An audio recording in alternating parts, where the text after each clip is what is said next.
Fala aí pessoal, tudo bem? Iniciando mais um acompanhamento mensal, vamos falar sobre o nosso querido e polêmico IRDM11, mais um mês acompanhando esse fundo. O mês passado deu bastante repercussão o vídeo que eu fiz sobre a questão do provável liquidação do XPPR, que se de fato acontecer vai causar um prejuízo grande, e isso vai ser um prejuízo, como que eu posso dizer? Temporário não, ele é pontual, porque vai ser apenas em um mês. Inclusive, a gestão fez uma live, fez a primeira, acho que é Iridium Day, alguma coisa assim, que eu assisti, e eu quero trazer alguns tópicos do que foi discutido nessa live no final. Eu vou deixar o link da live aqui embaixo, na descrição também, mas eu quero trazer alguns pontos mais para o final do vídeo.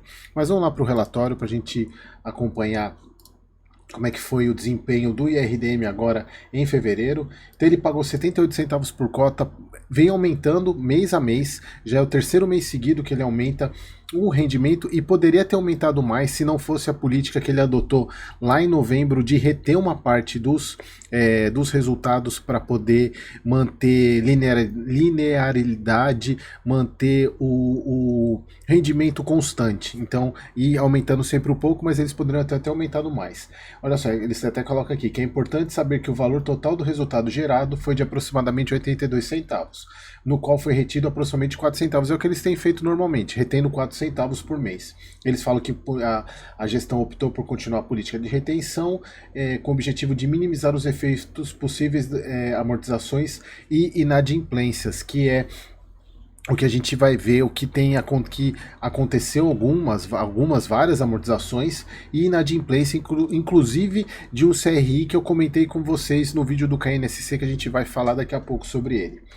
Então, o fundo já acumula uma reserva de 13 centavos, o que é muito bom, porque ele consegue segurar, e mesmo que ele tenha o prejuízo que a gente... Por isso que eu acho que a ideia é eles tentarem aumentar essa reserva, porque se vier a liquidação do XPPR, de fato eles vão ter um baita baque naquele mês, então talvez essa reserva segure um pouco esse baque.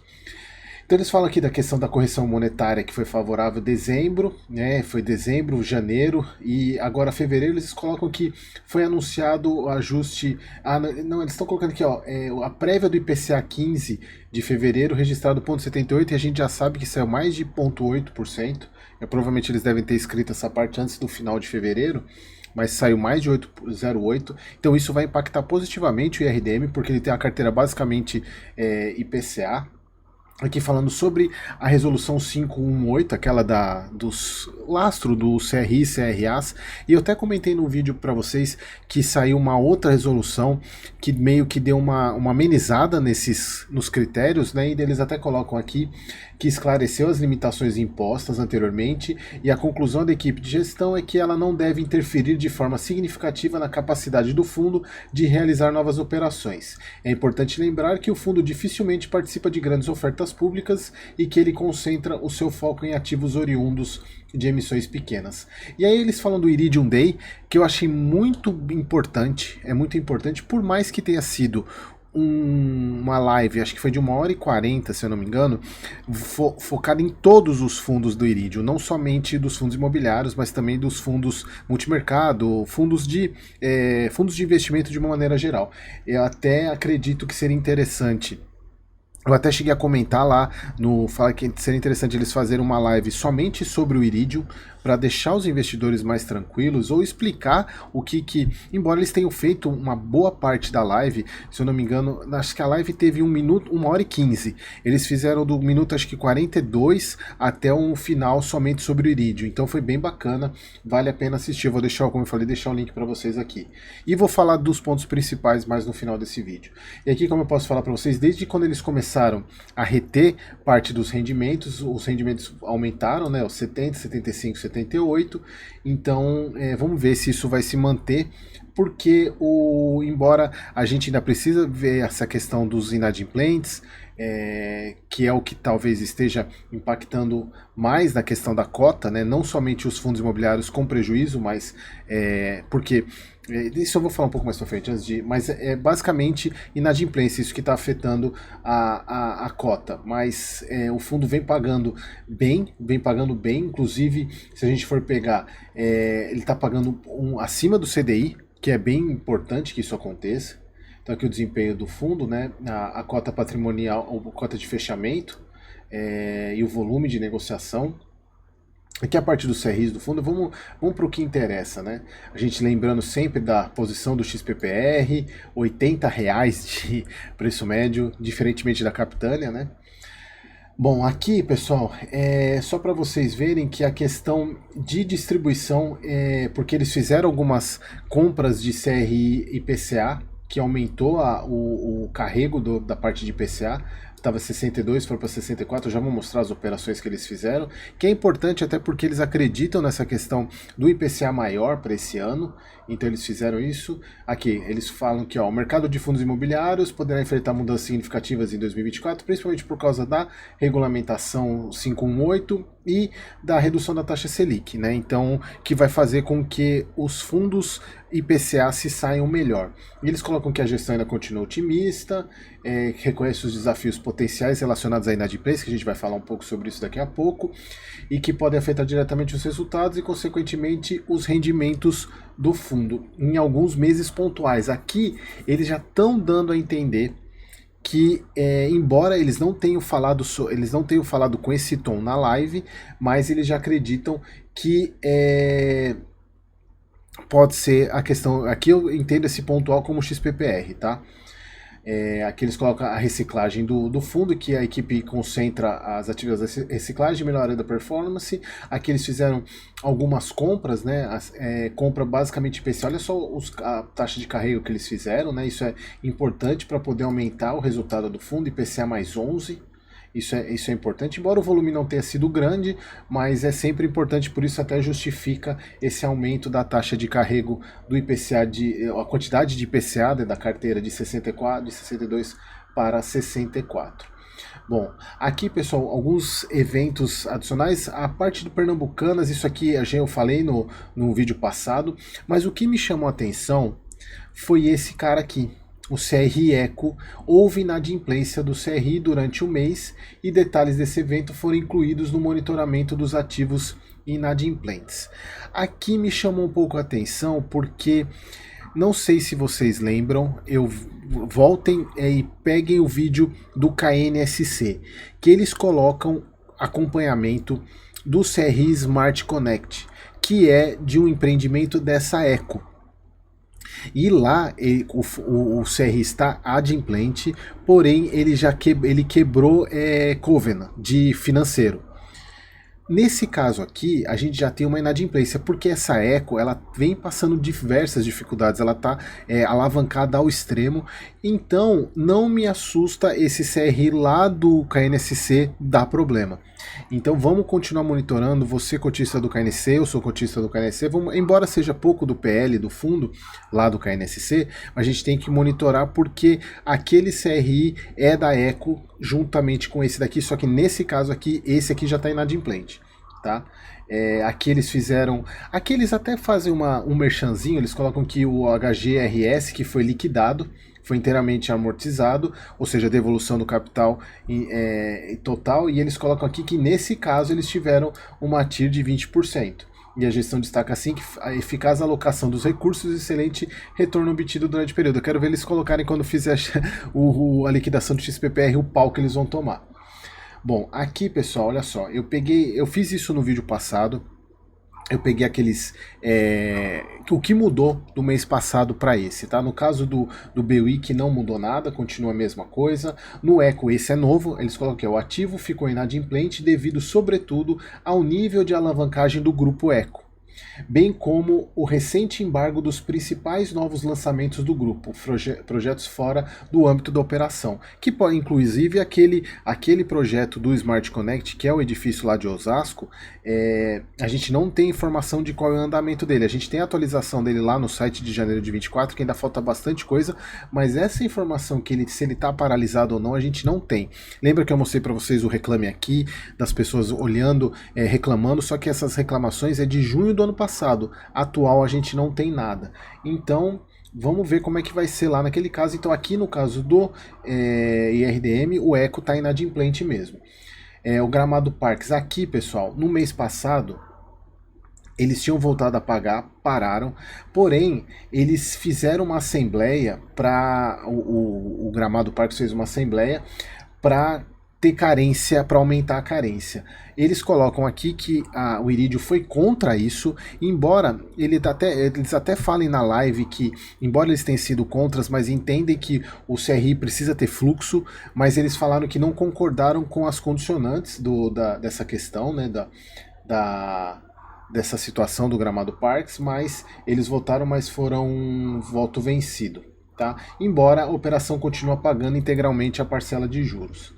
Aqui a parte do outro do Gramado Parques, o Terma Resort, que eles falam que foi feita uma tentativa de igual a esse daqui, mas não passou, nesse caso não passou, e a gestão está em conversa para ter uma proposta mais aceitável. A operação segue pagando parcelas de juro integralmente. No caso do Starbucks, a diferença para o mês passado é que agora que no mês passado o juiz tinha aceitado o pedido de recuperação judicial, e agora o que mudou do mês passado para esse? A primeira versão do plano de RJ foi apresentada em fevereiro, que ainda deve ser votado pelos credores. Então, essa foi a novidade da questão do Starbucks.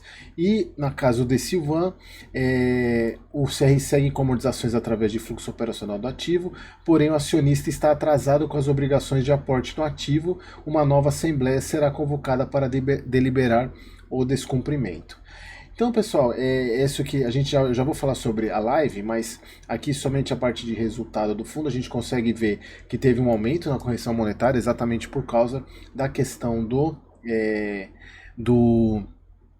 aumento da inflação, aumento nos rendimentos dos fundos imobiliários, e a gente vê aqui que o resultado foi 29 milhões e 700, distribuiu 20 milhões, seguraram 1 milhão, que é o 0,4, então eles distribuíram 78 centavos, mantendo aqueles 13 centavos de receita.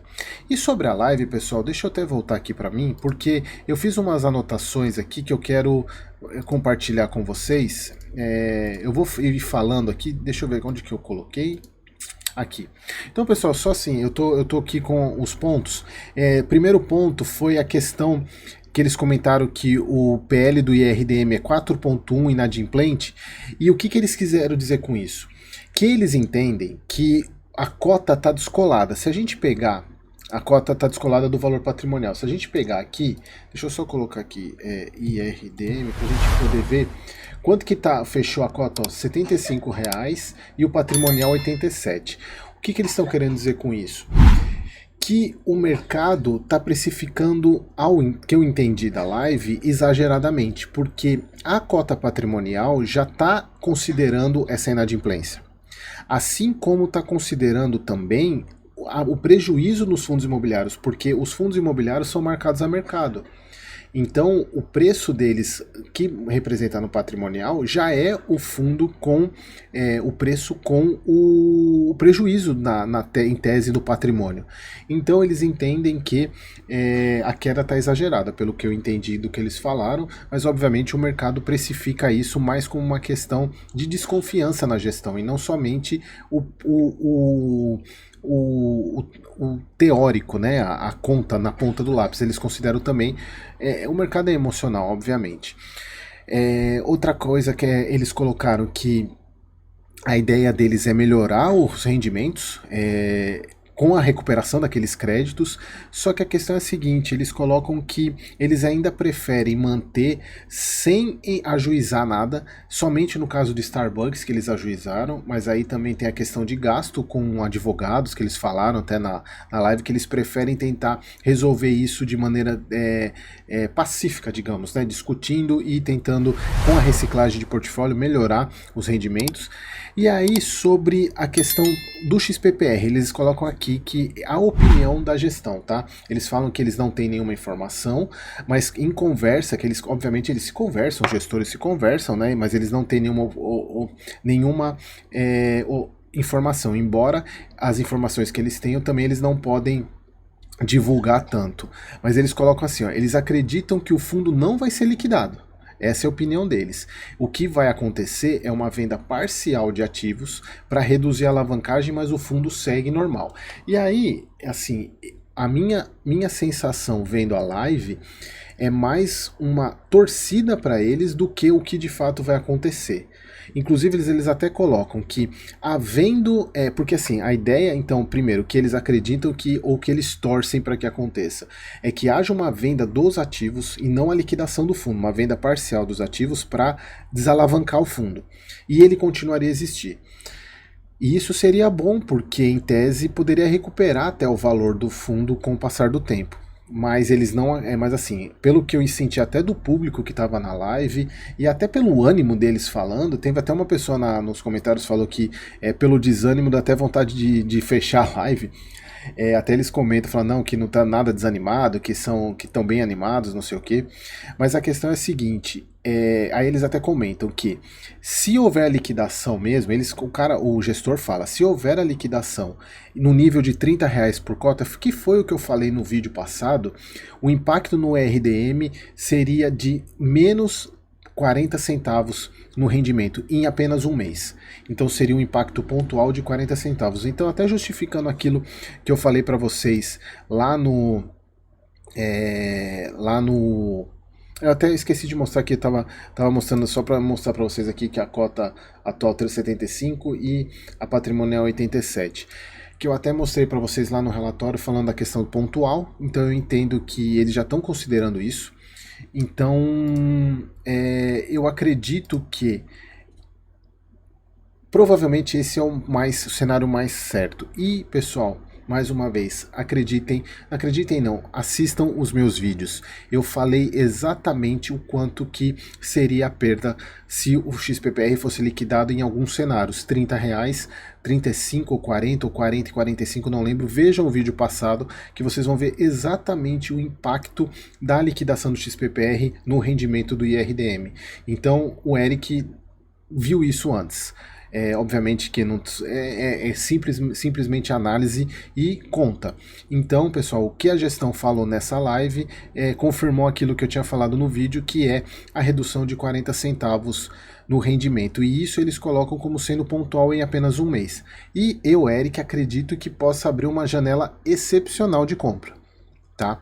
Não é recomendação, tá bom, pessoal? Se você quiser recomendação, seja membro aqui do canal, que você vai receber os relatórios. E aí eles também citam sobre o DEVA, HCTR e o TORD, que eles colocam que não há gestão, eles até levantam, o gestor ficou até um pouco bravo nesse ponto, porque ele fala que se levantou a possibilidade de ter algum conflito de interesse, porque eles não realizaram, não venderam as cotas, não reduziram a participação, mas ele fala num ponto que é muito importante. Enquanto esses fundos estavam trazendo bons resultados, ninguém falou nada, né? Ninguém levantou nada. Agora, quando eles deram um problema, que vieram tacar pedra.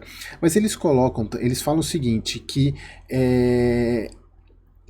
eles não pretendem sair, eles até falaram, nas últimas ofertas desses fundos a gente não participou, não quiseram aumentar a posição, mas assim, um ponto que ele coloca é que eles investiram nesses fundos basicamente pelo dividendo, e aí isso contraria tudo aquilo que eu ensino, né, que a gente não deve investir num fundo por causa do dividend yield. Mas eles buscaram nesse período a estratégia, porque a gente estava falando de uma época de Selic baixa, de inflação baixa, então precisavam trazer retorno para o fundo, então eles acharam a alternativa e de fato, se a gente voltar lá atrás, de fato esses ativos trouxeram um incremento muito grande para o IRDM, tanto é que o IRDM chegou a ser negociado a 1,5 do PVP, que por causa dos rendimentos que ele estava trazendo. Então, nesse momento, pessoal, obviamente quem conhece já sabia que ia dar problema. Mas é o que eu falo, nesse momento ninguém falou nada, né? Agora que depois que deu o problema que é fácil ser engenheiro de obra pronta. Foi mais ou menos isso que ele quis dizer, mas em princípio, pelo que ficou claro, eles não vão vender essas posições até recuperar. Eles falam que eles vão esperar recuperar para poder fazer a liquidação, ou reduzir a posição nesses fundos. A parte de... deixa eu ver mais aqui... e eles teve uma pergunta sobre emissão também, que eles falam que, obviamente, que a política deles é não fazer abaixo do valor patrimonial e, em função disso, eles não pensam tão cedo fazer emissão até a cota se recuperar. Bom, pessoal, foi isso. Eu vou deixar o link na live aqui embaixo para vocês darem uma olhada. Vale muito a pena, principalmente do minuto 42 para frente, que é onde fala de RDM. E é isso, pessoal. Espero vocês no próximo vídeo. Espero que vocês tenham gostado. E, pessoal, assistam o vídeo passado do RDM, que vocês vão ver as contas que eu fiz para comprovar que, de fato, o impacto do XPPR, tá bom? Aquele abraço.